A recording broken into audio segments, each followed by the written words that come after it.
Ground blinds are excellent hunting tools. They keep you protected from the weather, they help contain your scent, they're great for places where there's not a suitable tree for a tree stand, and they bring you eye level with the deer, so you get some really great heart-pounding close encounters. Now if you're going to hunt out of a ground blind, most of your shooting is going to be done either seated or kneeling.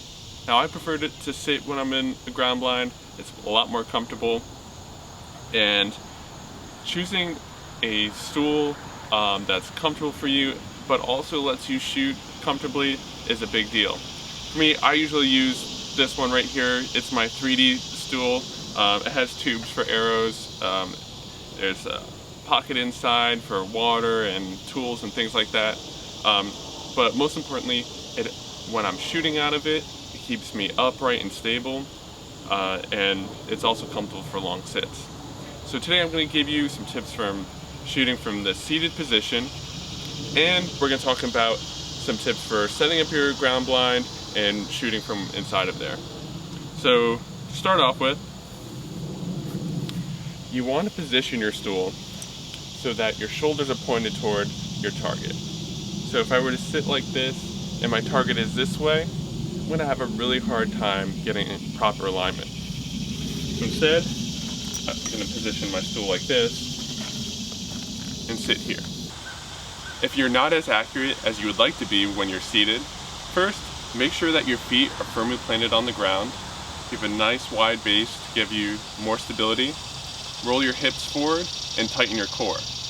That's going to give you the stability that you're missing, and it should tighten your glutes back up. This is the door into my ground blind, and I'm pretty selective when I'm setting these up on how I position the door. I want this really close to the trail that I'm using to access my hunting spot. That way, I don't have to circle in front and leave a bunch of ground scent where the deer might be. Now let's get inside. When you're inside your ground blind, you want to keep in mind a few things. First, you want to make sure where you position your stool allows you to shoot from the windows that you have open. Again, keeping in mind pointing your shoulder towards the target. You also want to check the distance from your bow to the wall, and keep in mind that you're going to have an arrow sticking out past your bow. So you want to have enough clearance room there that you're not hitting the wall of the ground blind with your arrow. You also want to keep in mind the height. This is a very tall ground blind, but a lot of them aren't this tall, so you might have to align yourself with the apex of the ground blind to get clearance on the top of your bow.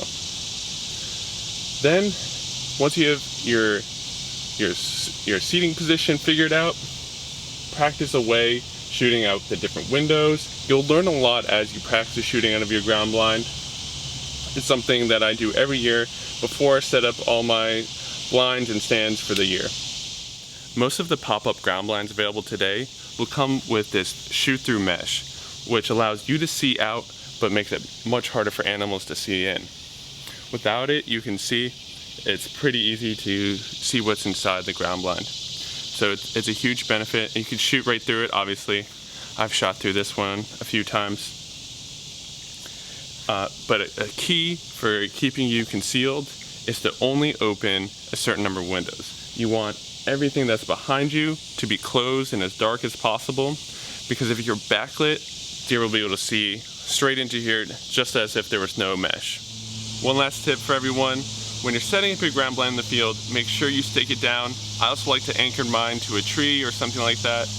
That way, if we get a big windstorm, my ground blind doesn't end up in the next county.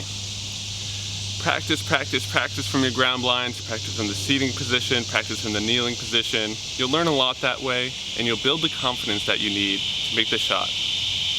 I hope you learned a lot from this video. We'll see you in the next